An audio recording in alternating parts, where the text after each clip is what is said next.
primer episodio de esta serie intentamos describir el escenario del drama, es decir, el ambiente natural que tanta importancia ha tenido necesariamente en la historia del hombre europeo. En la segunda parte nos aventuramos entre las brumas de la prehistoria para encontrar las primeras trazas de la presencia humana en nuestro continente. En la tercera vimos cómo se iba poblando nuestro continente y por quién.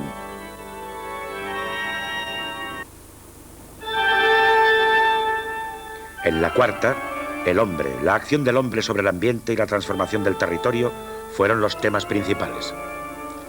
En la quinta se intentó explicar el fenómeno histórico sin precedentes que vio extenderse la hegemonía europea por todo el mundo. En la sexta se habló de cómo Europa intentó exportarse a sí misma y duplicarse en el continente americano. En la séptima viajamos por la Europa de las minorías y se habló de su derecho a la vida y del respeto de su identidad como patrimonio inalienable que nos atañe a todos. En esta última parte nos preguntaremos a nosotros mismos. La historia de hoy somos todos nosotros. Somos a la vez actores y espectadores y, nos guste o no, precursores de la historia del mañana.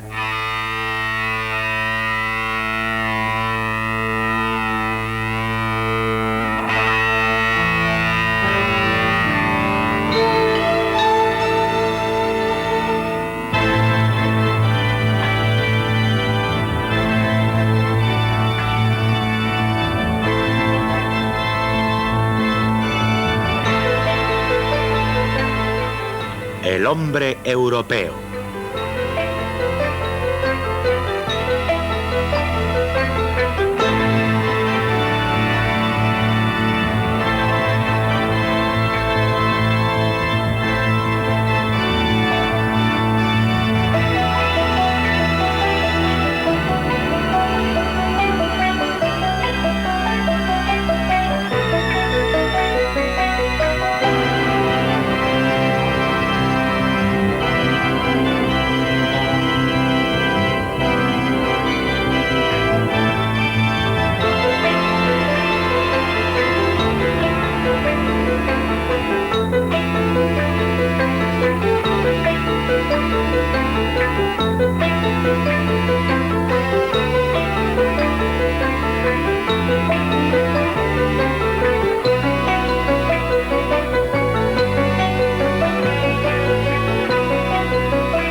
Octavo y último episodio.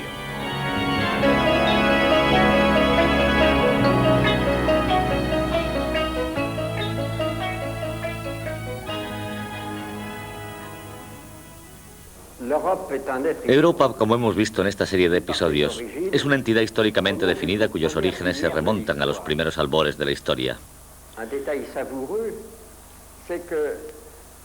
Ya en los albores tenía un nombre antes de ser una realidad. Para los griegos, Europa es todo el continente, todo el territorio que se extiende al norte del Mediterráneo.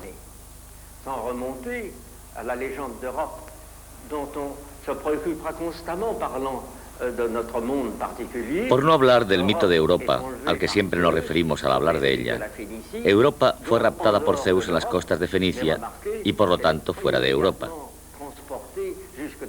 Pero fijaos, es transportada inmediatamente a la isla de Creta. Viene hacia nosotros, viene de Asia, pero su viaje termina en Europa. El rapto de Europa. Hemos tenido la oportunidad de hablar de esta fábula tan llena de significados simbólicos con un famoso mitólogo, Furio Iesi, a quien hemos entrevistado cerca de su casa, en el campo donde se ha retirado a vivir, huyendo del aburrimiento y de la agobiante soledad de la vida ciudadana. Estamos en una campiña nevada y con niebla. Y por lo tanto, paradójicamente, las circunstancias son apropiadas para evocar un mito que nació a partir de una tradición solar, de una imagen solar como la del mar de Fenicia, como la de Creta, pero cuya protagonista es una figura, Europa, que es una figura lunar, más que solar, una figura pues mucho más ambigua, una figura cuya luz no es la luz fuerte del sol, sino una luz que puede acercarse, que puede convertirse en la luz de las regiones septentrionales.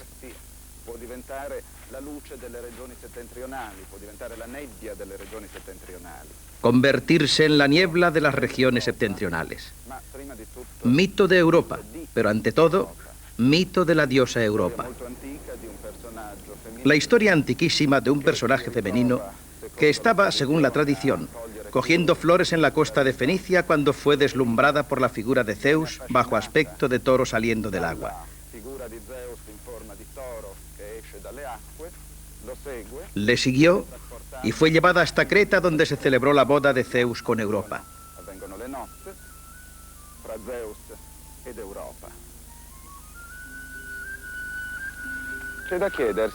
Lo que habría que preguntarse, y este sigue siendo el punto más oscuro, es qué fuerza se ha concretado, ha tomado forma en este mito, como para permitirle ser una tradición histórica que llega hasta nosotros.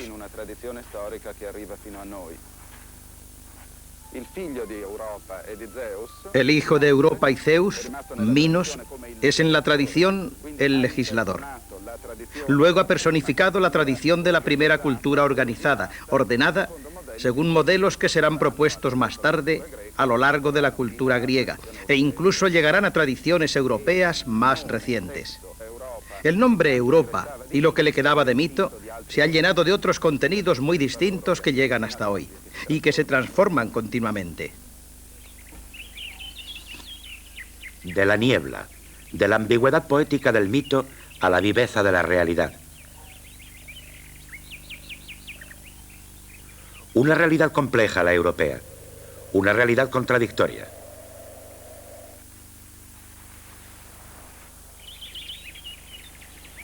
Pues bien, esta es Europa. Una tierra trabajada desde hace milenios por el hombre. Una tierra sembrada de ciudades.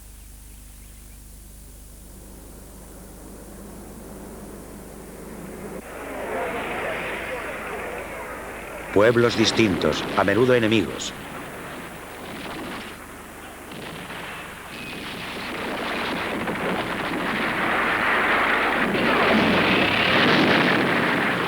Una tierra de crueldad y de muerte.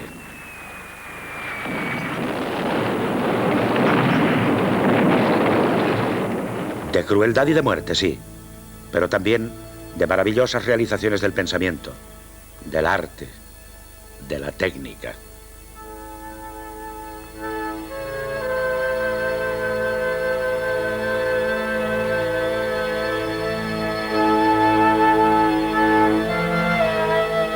A la entrada de uno de los miles de museos de Europa, dos estatuas reciben a los visitantes.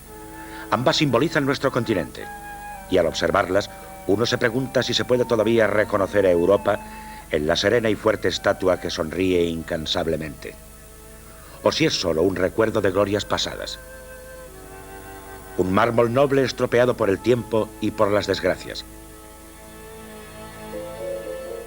Dos símbolos que dan la razón a quien dice que Europa está muerta y enterrada y a quien dice que está viva, que está resurgiendo.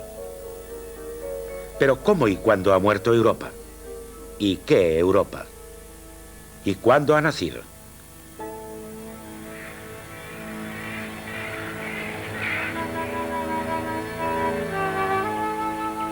En realidad está todavía por demostrar que Europa como unidad de poblaciones acordes haya nacido alguna vez. Entonces, el hecho es que se habla de nacimiento y muerte de Europa como de dos figuras retóricas que sirven para indicar el continuo alternarse de valores, de hegemonías, de conflictos.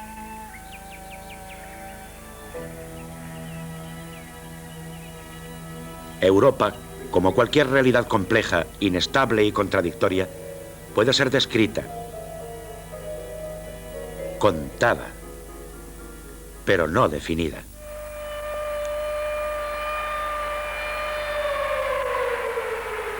¿Y qué puede ser más complejo y contradictorio que los dos bloques en los que Europa está dividida actualmente?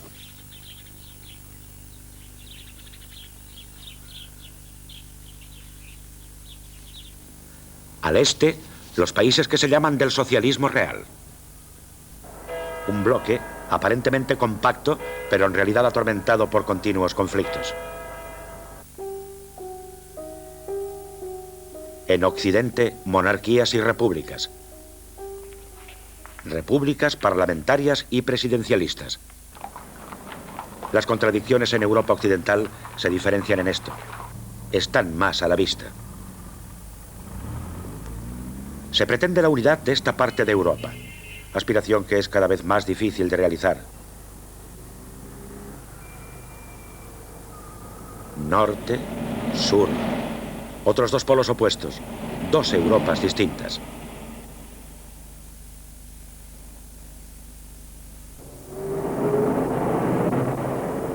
Países ricos, países pobres, contradicción dramática. Los campos se despueblan, las ciudades devoran la tierra. Tierra que estamos envenenando.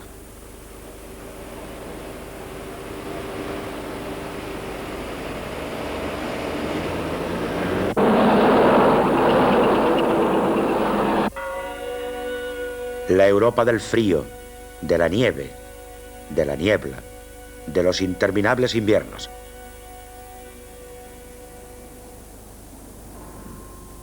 La Europa del sol, del largo verano. Pero no es cuestión de clima, sino de culturas, de tradiciones, de cultos. El sur católico, el norte protestante. Una división que hace tiempo fue dramática y hoy es una pacífica convivencia. Las guerras de religión que durante siglos asolaron Europa con su sangrienta locura son en la actualidad un recuerdo lejano. La frontera entre el mundo católico y el protestante, ideológicamente tan clara y profunda, geográficamente es confusa y desordenada. En la campiña húngara, por ejemplo, no es extraño encontrar una iglesia católica al lado de una protestante. O una capilla dedicada al culto protestante donde aparecen restos de los frescos de inspiración católica que la Reforma había tapado con yeso.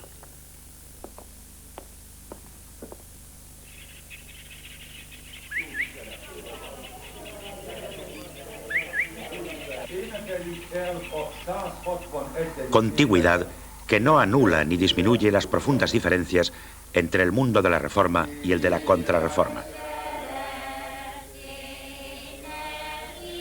Diferencias que no se limitan al ámbito religioso, sino que incluyen el conjunto de los comportamientos y de los valores del hombre europeo, contribuyendo a subrayar los distintos caracteres de las diversas nacionalidades.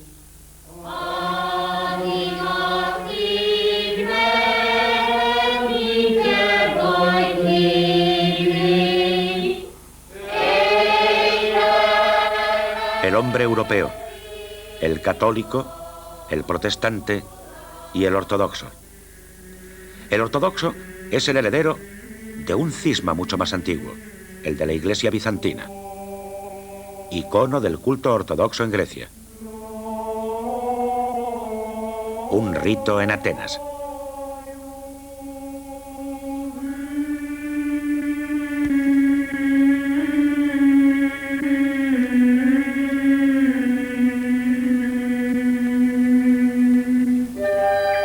Europa nació aquí. Hemos querido conocer la idea que tiene del acontecimiento un filósofo griego contemporáneo, Panayotis Kanellopoulos. Sí, aquí fue descubierto, más bien inventado, el canon de la verdad, de la belleza, de la libertad. En Grecia, el hombre de súbdito sin derechos pasó a ser ciudadano. El jefe del Estado deja de ser soberano absoluto. Un ejemplo, Solón era un ciudadano. Le llamaron en un momento crítico para que asumiese el gobierno de la ciudad-estado, y él aceptó, pero solo por un año, para volver a ser después ciudadano entre los ciudadanos. Claro, la idea democrática no se aplicó perfectamente en Atenas. Había sombras, pero el que haya sombras implica que hay luz. La luz es la que crea las sombras. Esa luz era la libertad. Son eventos mucho más próximos que lo que nos sugiere el largo tiempo transcurrido. Nos ha dicho Alberto Tenenti de la Sorbona, de París. Esta Europa la conocemos solo porque está codificada culturalmente. Ha tenido una columna vertebral, una médula desde Grecia y el mundo romano. Nosotros todavía aprendemos latín, griego, estudiamos a Platón, Aristóteles, porque no están tan lejos de nosotros. Részön beszédem itten, ez országról.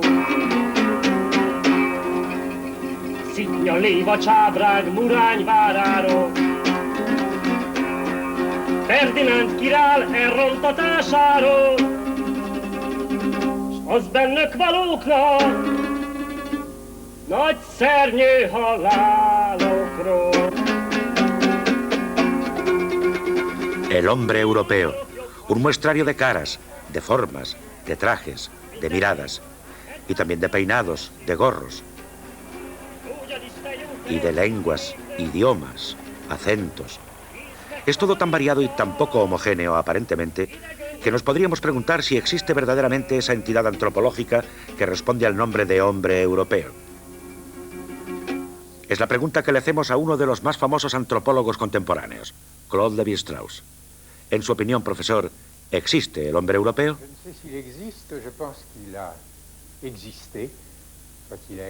Yo no sé si existe. Creo que existió. Sí, en el siglo XVII, XVIII y hasta principios del XIX existió. En esos tiempos, para que una carta llegase de París hasta Berlín, se necesitaban semanas. Y a pesar de ello, paradójicamente, todos los pensadores de Europa se escribían entre ellos y viajaban de un país a otro con la misma facilidad y desenvoltura que nosotros ahora con las facilidades del mundo moderno. Diderot en Rusia, Rousseau en Suiza, en Inglaterra Goethe y Gogol en Italia, Tolstoy en Francia y Alemania.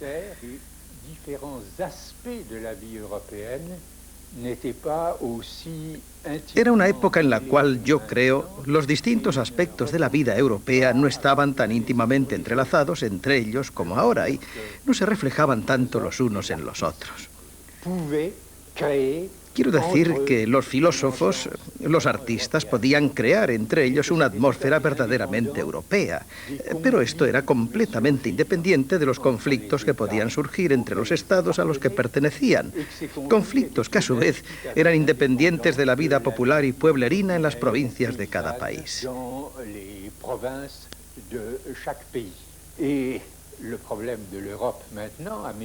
Y el problema de la Europa actual, en mi opinión, es que todos estos aspectos ya no están separados ni son separables, que todos estos hechos influyen unos sobre otros y que hay repercusiones directas entre los intereses populares y la política de las naciones, entre la política de las naciones y los viajes y actividades de los intelectuales y artistas. Y desde mi punto de vista, este es el gran problema de la Europa actual. Llena de idealismo y de pasión, la respuesta de Giovanni Amendola, hombre político, periodista, escritor. Es una respuesta, más que de un historiador, de un maestro de vida, como fue él hasta el último momento. Yo diría que el elemento característico de Europa en su construcción histórica es la aparición del individuo y de la mujer entendida como personalidad dentro de un mundo donde el individuo de distinta forma, por civilizaciones distintas, estaba oprimido por la colectividad. Yo contrapongo a las tesis estructuralistas esta liberación del hombre que ya se inicia en la época grecorromana y que será el elemento fundamental que permitirá a Europa en un determinado momento afirmar su función en el mundo. La cultura italiana dio con el Renacimiento una aportación fundamental a la exaltación del hombre, del individuo, también a la capacidad de expansión basada precisamente en el individuo, en su capacidad de apropiarse de lo que el mundo produce, de hacerlo suyo y llevarlo adelante. A veces se me acusa de ser eurocéntrico. No lo soy, porque soy consciente de que la expansión europea fue a base de matanzas y destrucciones de otras civilizaciones, pero a pesar de todo, es un hecho que nosotros hemos pertenecido a esa civilización y que todo lo que hay del mundo, incluso la rebelión del resto del mundo, nace gracias a la exportación de ideas europeas. Nace sobre la base de un hecho propio de la civilización europea, que a su vez es de origen griego, romano y cristiano.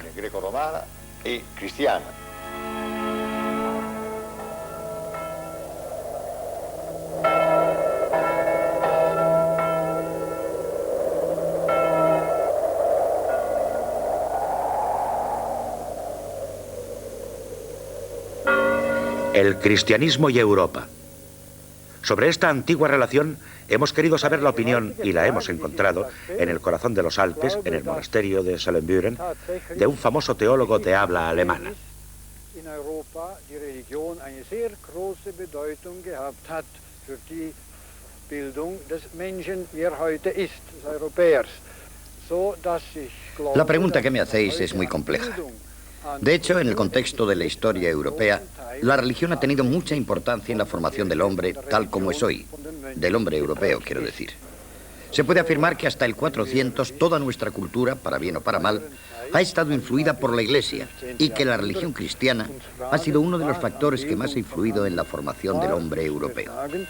Die Kirche hat hier eine bedeutende Rolle gespielt. Die Religion ist einer der wesentlichen Faktoren, die den heutigen Europäer mitbegründet, mitgebildet. De la variedad y complejidad de las aportaciones que contribuyen a caracterizar esa extraña mezcla cultural que es el hombre europeo, como resulta de lo oído hasta ahora, el profesor Díez del Corral, profesor de Historia de las Ideas de la Universidad de Madrid, ha sacado su teoría. En estos momentos en una situación, en una actitud de rapto desde hace ya bastantes años, como le ocurrió a la Europa hija de Agenor, cuando fue raptada por Zeus.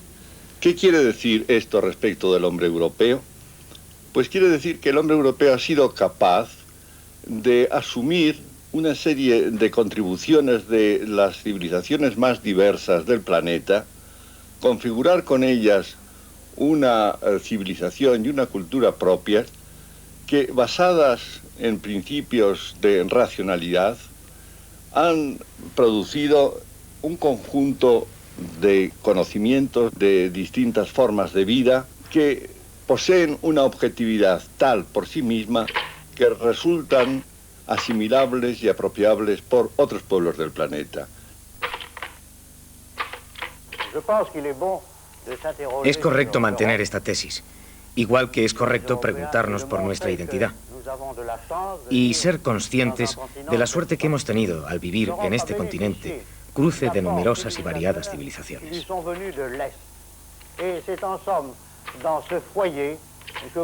Hemos escuchado al profesor Pierre Guru, de la Sorbona de París.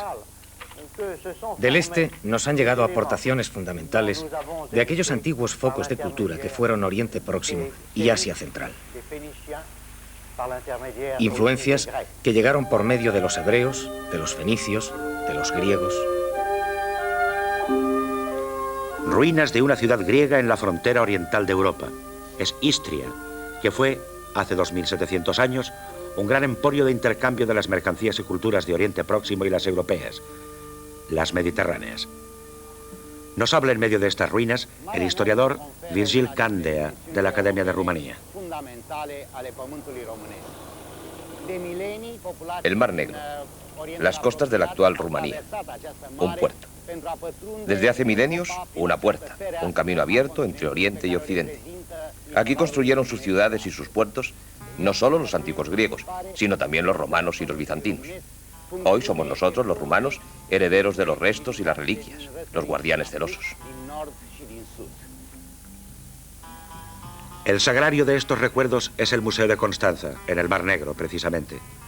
Muchas de las obras que aquí se conservan llevan la huella del arte clásico y de las evidentes influencias orientales. La joya del museo es un dios serpiente de composición sincrética. Cabeza de carnero, cabellos y orejas de hombre, unicornio, cuerpo de serpiente y cola de león.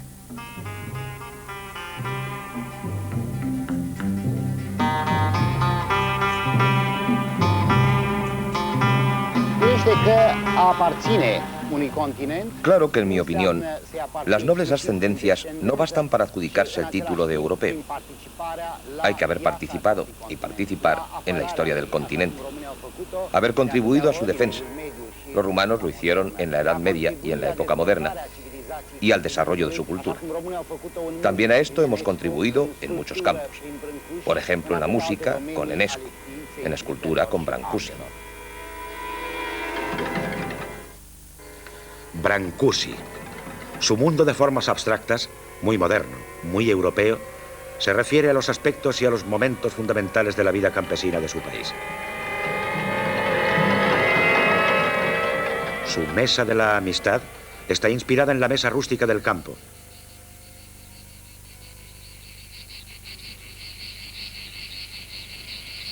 Y en las columnas de madera que sustentan la casa del campesino, la llamada columna del infinito.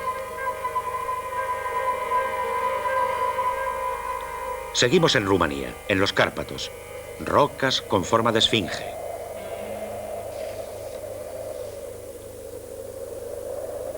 Formas enigmáticas y alusivas de rocas como estas en los Cárpatos y en muchos otros lugares de Europa. Un muestrario que ha estimulado la genialidad de otro gran escultor contemporáneo, Henry Moore. Le hemos preguntado a este artista universal en qué medida se siente él artista europeo.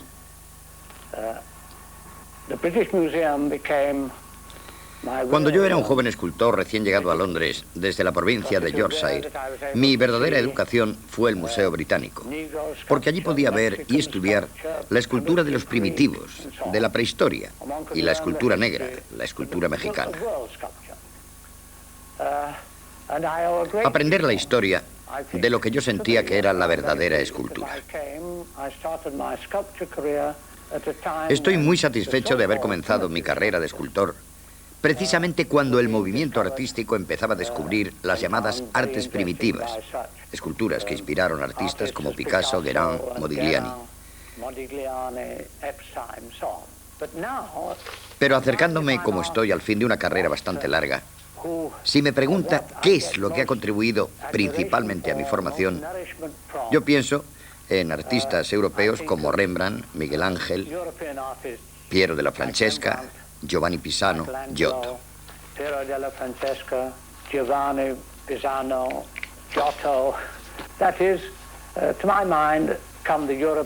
Y ahora me fijo continuamente en Rembrandt, en Miguel Ángel y en Masaccio en particular.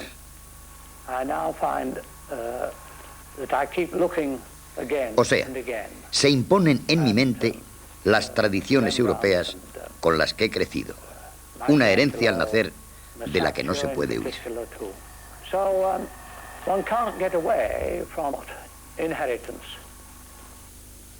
Le hemos preguntado a otro importante contemporáneo, el coreógrafo Milos, ¿por qué se siente europeo? Creo que sobre todo por sentimiento y por espíritu. Por formación también. Mi formación es la humanista grecolatina, convertida luego en italiana europea, en el sentido que ese espíritu estaba realmente en Italia, que resurgió en el Renacimiento.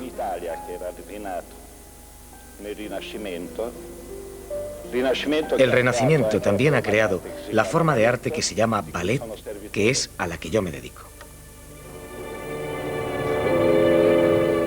Para quien no lo sepa, Aurelio Milos, a quien debemos la maravillosa versión del Pájaro de Fuego de Stravinsky que estamos viendo, nació en Hungría y estudió en Budapest, en París y bastante tiempo en Hamburgo, y ahora es ciudadano italiano. Un clarísimo ejemplo de ciudadanía europea.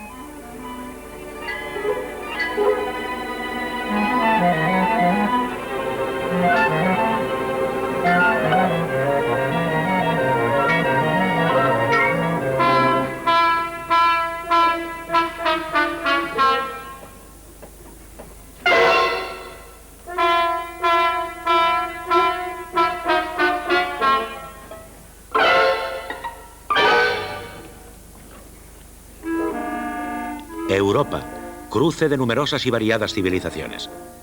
En la Alhambra de Granada, al observar los fabulosos ornamentos y su concepción arquitectónica, nos parecen exóticos y distintos. Y sin embargo, todo esto es parte del contexto cultural europeo. Forma parte de él a través de la tupida red de relaciones y de influencias recíprocas, de las que hemos hablado anteriormente y que constituyen un dato esencial en nuestra historia.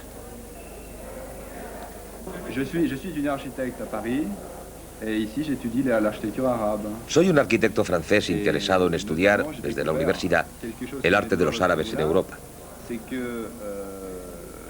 Pues bien, esta arquitectura, este arte, es en cierto sentido también europeo, porque nace de la herencia grecorromana que los árabes tomaron en las costas del Mediterráneo.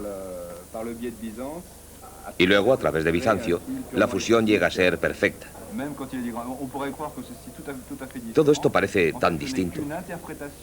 De hecho, estamos entre volúmenes, armonías, medidas de la antigüedad clásica, formas grecorromanas en el fondo, adaptadas a las reglas del Corán. Europa y Oriente y la mediación de Bizancio. Habla otro joven, el pintor Rolf Gunther Dienst. Me doy cuenta de que soy europeo cuando estoy lejos de Europa, en América, en Australia. Entonces me doy cuenta de que la historia, la cultura europea, forma parte de mí mismo. Y no tengo más remedio que identificarme con ellas. Sí, para nosotros, jóvenes, identificarse con la cultura europea en general es muy importante. Por eso creo yo en la utopía de la unidad europea. También y sobre todo para borrar el recuerdo de las guerras que nos convirtieron en lobos, unos contra otros, a ciegas.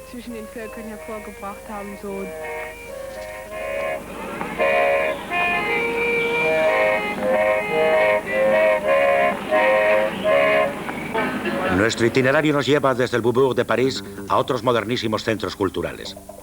En una biblioteca controlada con computadoras nos encontramos con el poeta de habla alemana Karl Alfred Bolken. Para mí, tener una conciencia europea significa, en primer lugar, saber observar en nuestra propia casa, para abrir después las ventanas, ampliar el campo de visión a otros países y a otras civilizaciones. Para mí y para muchos otros. Esto empieza desde niños cuando escuchamos o leemos Ali Baba, Don Quijote, Robinson Crusoe o Robin Hood. Un primer paso hacia el conocimiento de las obras maestras de todos los tiempos y de todos los países. También nosotros hemos querido ampliar nuestro campo de observación viendo a Europa desde otros continentes. Empezamos por el que más se nos parece, América Latina. En Buenos Aires hemos tenido el honor de hablar con uno de los más grandes escritores de nuestro tiempo, Jorge Luis Borges. Muy pocos europeos son, como decía Nietzsche, buenos europeos. A ellos se debe una de las mayores calamidades de la historia universal, las dos guerras europeas, que fueron realmente para mí dos guerras civiles. Pero Europa, ¿qué es todavía para usted? De modo que yo creo que nuestro pasado es Europa y que nuestro presente debería ser Europa. Y es una lástima que ahora la gente esté desviando los ojos de Europa. Creo que es una tragedia para la América del Sur. Deberíamos volver los ojos a Europa, ya que somos europeos desterrados y además europeos estamos lo suficientemente lejos como para ver a Europa. Porque en Europa, como dicen en inglés, you can't see the wood for the trees. No se ven los bosques porque se ven los árboles. En cambio, nosotros podemos ver ese gran bosque y podemos sentirlo como una unidad.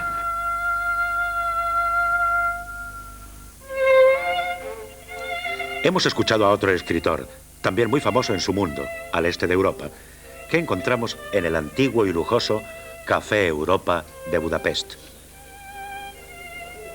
Es Iván Boldísar, encarcelado 2 veces por los fascistas de Horthy antes y por los estalinistas después. En una obra teatral mía, el héroe es un escritor húngaro, un humanista y por tanto europeo y por tanto antifascista y por tanto en la cárcel. A un holandés que quiere liberarle le dice: para vosotros los occidentales es fácil.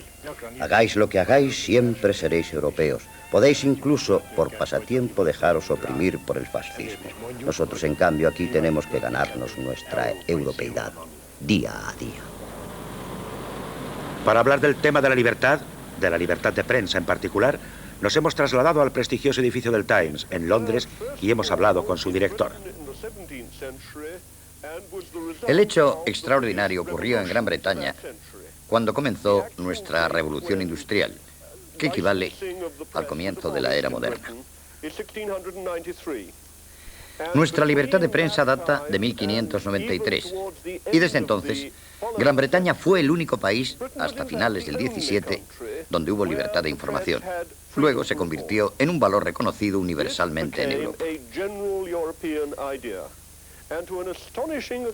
Aparte de algunos países de Europa y otros de tradición europea, como los Estados Unidos, Canadá y Australia, el número de países que tienen libertad de prensa es muy limitado.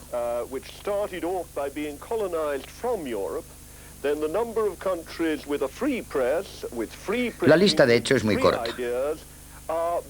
Japón sí, Israel sí, India actualmente sí, pero no ha sido así siempre. El libre intercambio de ideas es lo que ha ayudado a Europa y a Occidente a conseguir la supremacía en el campo de los descubrimientos científicos, de las ciencias en general. Fijaos, universitarios de Cambridge han recibido más premios Nobel que toda la Unión Soviética en toda su historia.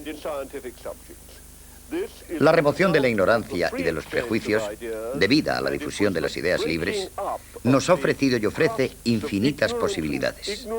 Es un bien que la tradición europea, Europa misma, tiene que saber conservar cueste lo que cueste.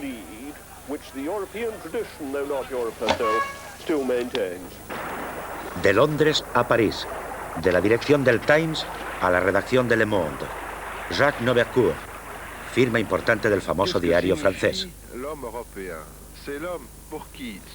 ¿Qué es el hombre europeo? Fue el hombre con un continente a su medida, a la medida de los pasos de su caballo. Desde siempre, desde la antigüedad, el habitante de Europa ha querido, a lo largo de su vida, viajar a lugares muy alejados, incluso de su país o de su continente, para regresar después a su casa. Los ejemplos son infinitos. Voltaire va asiduamente a Berlín a ver a Federico II. En la Edad Media, Santo Tomás de Aquino iba a París a sus cursos en la Sorbona, de Aquino a París a pie y vuelta a Roma a los 6 meses a casa y después de unos años otra vez el mismo viaje. Claro que esta Europa a la medida del hombre no era la Europa de todos. El espacio, el tiempo, solo estaban a la medida de la vida humana para una élite. El pueblo, la gente, solo recorría Europa de un lado a otro para luchar en la guerra, para emigrar, para buscar trabajo, sobre todo desde hace siglo y medio, desde que empezó el pleno desarrollo de la era industrial. Cuando los italianos de Puglia o de Calabria van a Alemania, como los trabajadores griegos, portugueses, seguramente para ellos no se trata de ir a descubrir nuevas tierras de Europa, sino de ir a buscar el pan.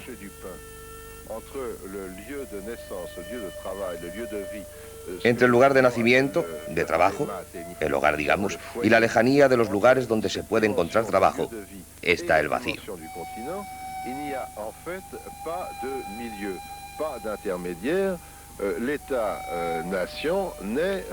El Estado-nación para el emigrante no es más que un intermediario político y burocrático. Esto no es objeción para que europeos de cualquier clase y de cualquier país hayan ido y sigan yendo a la aventura más allá del horizonte doméstico, a América, Australia, a la India, a África. Y esta noción de un más allá del horizonte es típica de Europa, el único continente del mundo, en mi opinión, del cual se sale para ir más allá del horizonte y al cual se vuelve. Europeos en África. Actualmente vienen muchos jóvenes para colaborar, para trabajar con los africanos. Del antiguo colonialismo solo queda el recuerdo y unas cuantas influencias nefastas en feos monumentos como este, una iglesia de estilo alemán en Dar es Salaam, colonia alemana durante medio siglo, y en los recuerdos de los más ancianos. Hizo la guerra, decían, y yo he disparado a ingleses y a italianos. ¿Por qué yo? Nosotros, que estamos en la Facultad de Historia, cuanto más estudiamos, menos nos entra en la cabeza que los blancos hayan cometido tantas atrocidades en nuestro país. Ahora venís como amigos, como iguales. Yo os creo. Somos amigos. Pero esto no quiere decir que hayamos olvidado las racias de los negreros, los saqueos de los colonialistas. Pero al final, de los europeos también hemos aprendido a decir que no, a luchar por nuestra independencia. Uno de los héroes de la lucha por la independencia africana es Leopoldo Sédar Senghor, senegalés, poeta y jefe de Estado. Del 1400 al 1800, la relación entre el hombre africano y el hombre europeo fue dolorosa. inhumana. Y pensar que en los tiempos de la antigua Roma hubo entre el europeo y el africano una relación fecunda. Un ejemplo, San Agustín, santo negro, africano, fue el primer filósofo que intentó armonizar la razón y la intuición.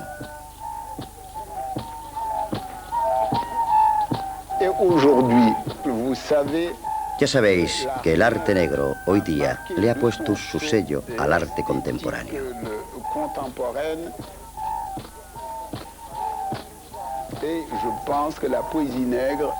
Y yo pienso que la danza negra, la poesía negra, la música negra, estará cada vez más integrada en la cultura europea.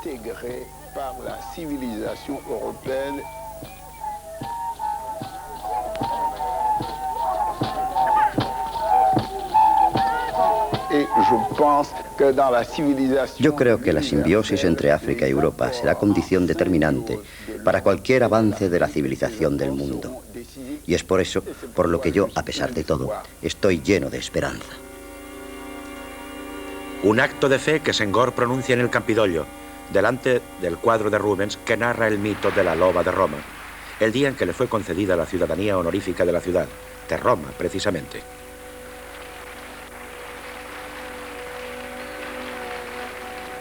Un acto de gran importancia para Europa y para África. Y también aquí en el Campidoglio encontramos a un historiador italiano que lleva años estudiando las premisas históricas y las perspectivas de una unidad política efectiva entre los europeos. Rosario Romeo. Europa es mucho más un concepto histórico-cultural que geográfico. Cuando pensamos en la tradición europea, pensamos en la tradición clásico-humanista. Pensamos en los grandes momentos culturales de Europa, desde el Renacimiento al Iluminismo, al Romanticismo. Esto quiere decir que Europa es una suma de experiencias en las que han participado poco a poco pueblos y experiencias distintas. Esto ha hecho posible una serie de enriquecimientos progresivos de los que las distintas partes de Europa han participado de forma desigual. Ha habido momentos en los que el centro de Europa estaba en el Mediterráneo, en Europa del Sur, y a través del mundo romano se constituyó la Europa cristiano-germánica, que fue la Europa medieval, y sobre la cual se desarrolló la Europa occidental que conocemos.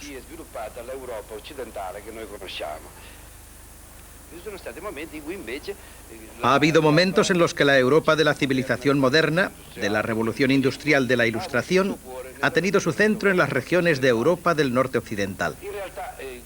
En realidad todo esto, que es el filón principal de la cultura europea, es un filón que tiene una unidad, la cual no ha impedido que durante siglos los europeos estuviesen divididos por profundos conflictos. Y a pesar de todo, no es difícil para un hombre de cultura europea reconocer en estos momentos fundamentales que han tenido un valor universal. Momentos histórico-culturales, momentos religiosos y momentos políticos. En los siglos pasados, pareció que Europa estaba cerca de la unidad. Los grandes imperios fundados sobre la hegemonía de los grandes conquistadores no son experiencias desconocidas en la historia de nuestro continente. ¿Y hoy, profesor? Hoy lo que se necesita es una voluntad política. Esta voluntad no es necesario que exista en las masas. Generalmente sobre estas cosas deciden las minorías, como ha sucedido en la creación de algunos de los mayores estados nacionales. Los italianos han tenido distintas experiencias a lo largo de los siglos, y eran y son muy distintos entre ellos. Lo que tenían en común a partir del siglo XVI era un lenguaje literario que era patrimonio común, pero solo de la clase dirigente, de la clase culta. Fue cuando un grupo político de minoría decidió que este valor tenía un significado político, cuando este valor, hasta entonces solo cultural, se transformó en una realidad política y social de valor general, común a toda la colectividad nacional italiana. De la misma forma, si nace el Estado político europeo, tendrá que contar con la voluntad de una clase europea que tenga iniciativa y que sea consciente culturalmente de los valores que justifican esa iniciativa.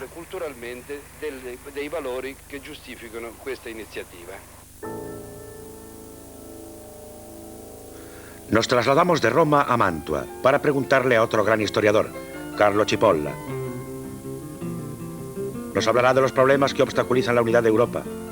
Nos hablará del peligro de un declinar irreversible y basará sus tesis, como Rosario Romeo, en la comparación de la Europa de hoy y la Italia del siglo XVI, cuando Mantua, estamos volando sobre ella, era una de tantas capitales de esta Italia que entonces era corazón del continente. Italia gozó de un indiscutible liderazgo económico y en cierto sentido tecnológico y en cierto sentido también político durante los siglos de la Baja Edad Media. Sin embargo, algo ocurrió durante el siglo XVI y otros países se pusieron a la vanguardia del movimiento europeo. A finales del siglo XVI, los italianos no se habían dado cuenta exactamente de lo que sucedía, y un agudo observador inglés, Frank Morison, al venir a Italia y visitar el país, precisamente a finales del XVI y comienzos del XVII, notando lo que sucedía, dijo: los italianos creen que siguen siendo el centro del mundo, y como creen que tienen todo y lo mejor en Italia, no se preocupan por progresar o seguir lo que está pasando fuera. Progredire e di tenere il passo con quanto sta avvenendo altrove. Esta reflexión de Morison me ha hecho pensar a menudo y me ha hecho pensar con qué retraso nosotros nos hemos dado cuenta, o nos estamos dando cuenta en Europa, de que ya no somos el centro del mundo, porque este retraso en la realización de cambios de la balanza del poder retrasan las adaptaciones necesarias para la supervivencia. Gli adattamenti necessari per la sopravvivenza. Nos estamos dando cuenta en Europa hoy, sobre todo las nuevas generaciones, de que Europa ya no es el centro del mundo. Ya no tiene el liderazgo que tuvo en 1800 y en el 1900.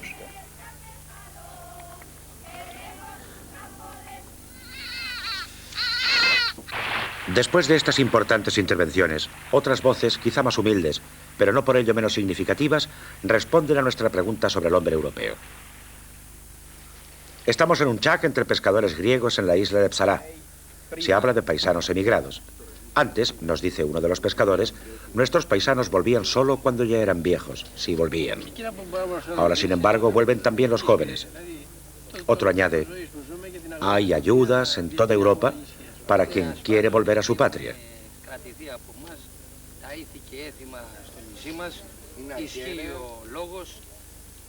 Estas islas se estaban despoblando porque no había trabajo. Ahora se están creando nuevos puestos de trabajo, afortunadamente. Cuando Europa sea igual para todos, sigue hablando un pescador, cuando haya trabajo para todos, concluye otro pescador, entonces no habrá necesidad de irse. Entonces sí que seremos hombres europeos. De las áridas islas del Egeo a las verdes praderas del este. Entre las colinas de la Bucovina, en Rumanía, un pequeño pueblo campesino. ¿Queréis saber qué significa para mí ser europeo? No hay nada más querido en el mundo que lo que tenemos y lo que somos porque lo hemos querido. Por eso es tan importante para nosotros ser europeos. Porque nosotros hemos estado durante siglos en primera línea defendiendo a Europa de los invasores. Y si existe Europa, con sus universidades, monumentos y maravillas, es también porque nosotros pensábamos que era nuestra.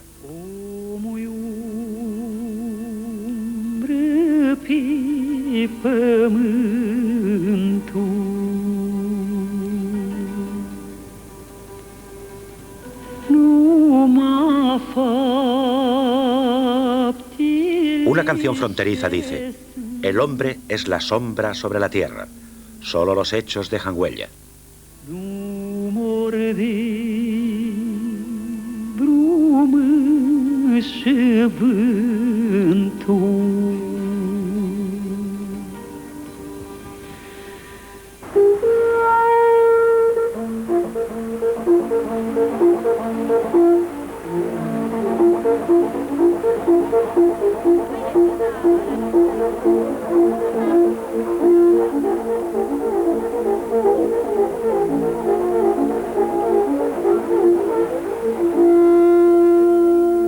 Desde la antigua Suceava en Moldavia, histórico lugar de batalla en los límites surorientales de Europa, hasta Polonia, otra inmensa frontera.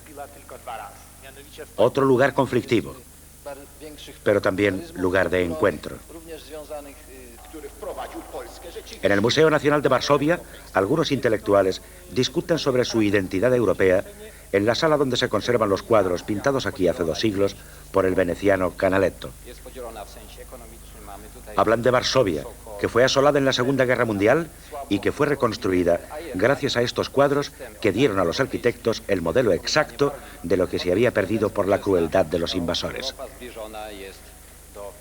Hablan de su tierra, disputada entre Oriente y Occidente, invadida, pisoteada, ofendida, destrozada por agresores llegados de cualquier parte de Europa y, a pesar de todo, tierra desesperada, apasionadamente europea.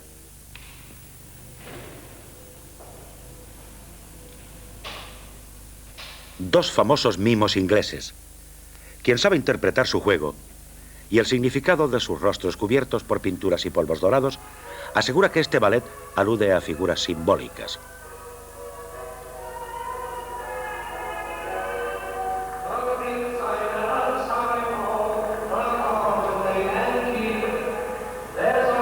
Alude a 2 hombres europeos, enemigos y compañeros a la vez. 2 managers del desarrollo. Uno representa a las industrias de Estado del este socialista, el otro a las multinacionales del occidente capitalista.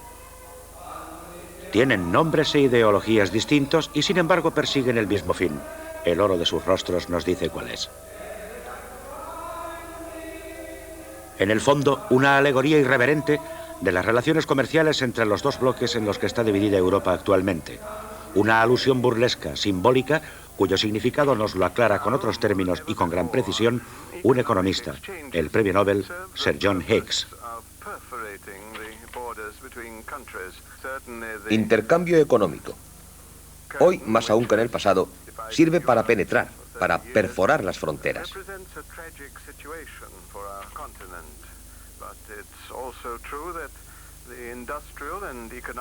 Es cierto que la cortina que divide Europa desde hace 30 años es un drama para nuestro continente, pero también es cierto que el desarrollo industrial, económico, desde el este hasta el oeste, ha obligado a los 2 bloques a mirarse, por así decirlo, a los ojos. El este necesita al oeste, el oeste necesita al este, independientemente de los 2 modelos distintos de desarrollo ideológico. Cualquier país que se desarrolle deprisa necesita a sus vecinos, no hay duda. Lo que nos ha dicho Sir John Hicks nos lo confirma un historiador rumano, Cristian Popisteanu. Comparando con la Rumanía de 1940, mi país en la actualidad está 42 veces más desarrollado desde el punto de vista industrial y casi 3 veces más desde el punto de vista agrícola. Se puede explicar de muchas formas, pero el factor fundamental sigue siendo el humano. Aquí la agricultura surgió hace 6.000 años. La metalurgia, trabajar el hierro, nació hace 2 o 3.000 años.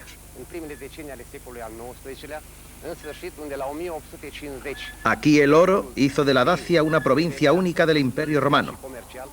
Y aquí, ya en 1850, el petróleo era un producto industrial 2 o 3 años antes que Estados Unidos. Hoy nuestro extraordinario desarrollo es debido a los programas de la industrialización socialista.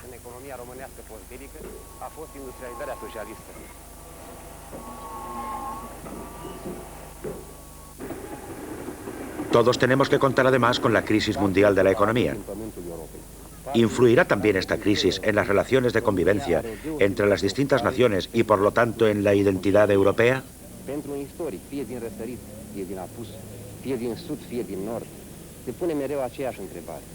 Un historiador, sea del este, del oeste, del sur o del norte, tiene que hacerse obligatoriamente esa pregunta. Solo hay una respuesta. La identidad europea se salva con el respeto por la diversidad de todos los pueblos europeos, por la personalidad de cada país y de cada cultura. Fie că este o țară socialistă, fie că este o țară capitalistă. Identitatea europeană înseamnă unirea armonioasă a tuturor competențelor și eforturilor naționale. Crearea Europei fără discriminări și egoism, a unei Europe fără blocuri militare și grupări închise de stat, a unei Europe fără cursa în armărilor și încordări internaționale, a unei Europe în care fiecare națiune, reprezentându-se pe ea, să reprezinte geniul și munca creatoare a omului european, aceasta este adevărata miză a spiritului european. Vocația României pentru crearea... Identidad europea significa la unión en armonía de todos por encima de cualquier egoísmo. Una Europa en la que cada nación, representándose a sí misma, represente el ingenio y el trabajo creativo del hombre europeo. Să ne amintim contribuția specială adusă de România din primul moment al inițiativei unei conferințe a tuturor statelor de pe continent, împreună cu Statele Unite ale Americii de Nord și Canada, pentru securitate și cooperare. Nosotros, por ejemplo, estamos trabajando de varias maneras y con más intensidad en el último decenio para conseguir que se lleve a cabo una cooperación general europea. La cooperación europea. La paz en Europa.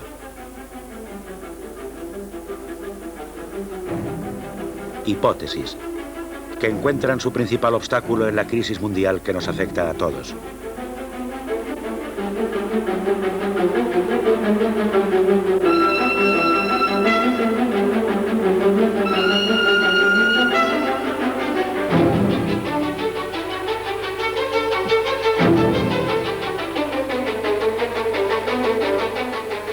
La crisis económica mundial. Hoy y nunca como hoy, la búsqueda de materias primas, de fuentes de energía, es un drama vital, esencial para nuestro continente.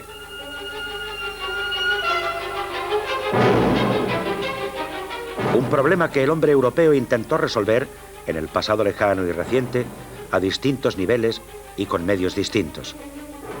De las empresas más grandes, de los medios más arrogantes y brutales, a los más racionales, en los que el ingenio y el trabajo creativo toman el lugar de las materias primas.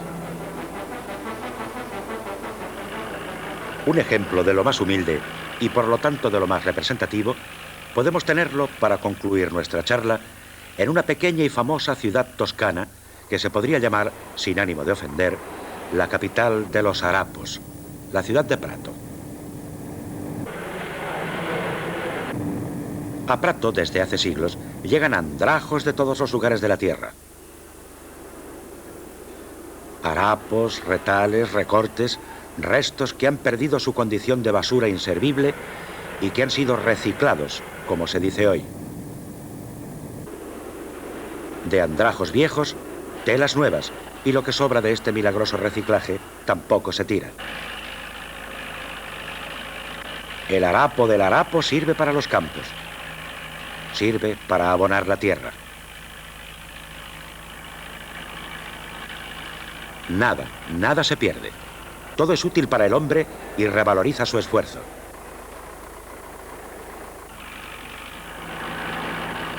La epopeya de los andrajos. Y escuchando a quien trabaja acumulando y manejando estos coloreados desechos, se llena de significados que parecen trascender los aspectos económicos. Todos los despojos del mundo vienen a Prato. Así ha hablado con irónico orgullo un obrero que se dedica a la recogida. Y ha añadido: todos los andrajos de Europa terminan en Prato. A Prato llega de todo, hasta las banderas de todos los países de Europa. Llegan francesas, alemanas, belgas, italianas, todas las banderas de Europa terminan en Prato. En la fábrica de reciclaje pratense. Y aquí termina la historia. Hemos llegado al final de nuestra larga historia. Después de hablar tanto del hombre europeo de ayer y de hoy, tendríamos que preguntarnos cómo será el hombre europeo de mañana. Los años que estamos viviendo, tan llenos de incógnitas, no permiten ninguna previsión. La nuestra, ahora más que nunca, es una historia abierta.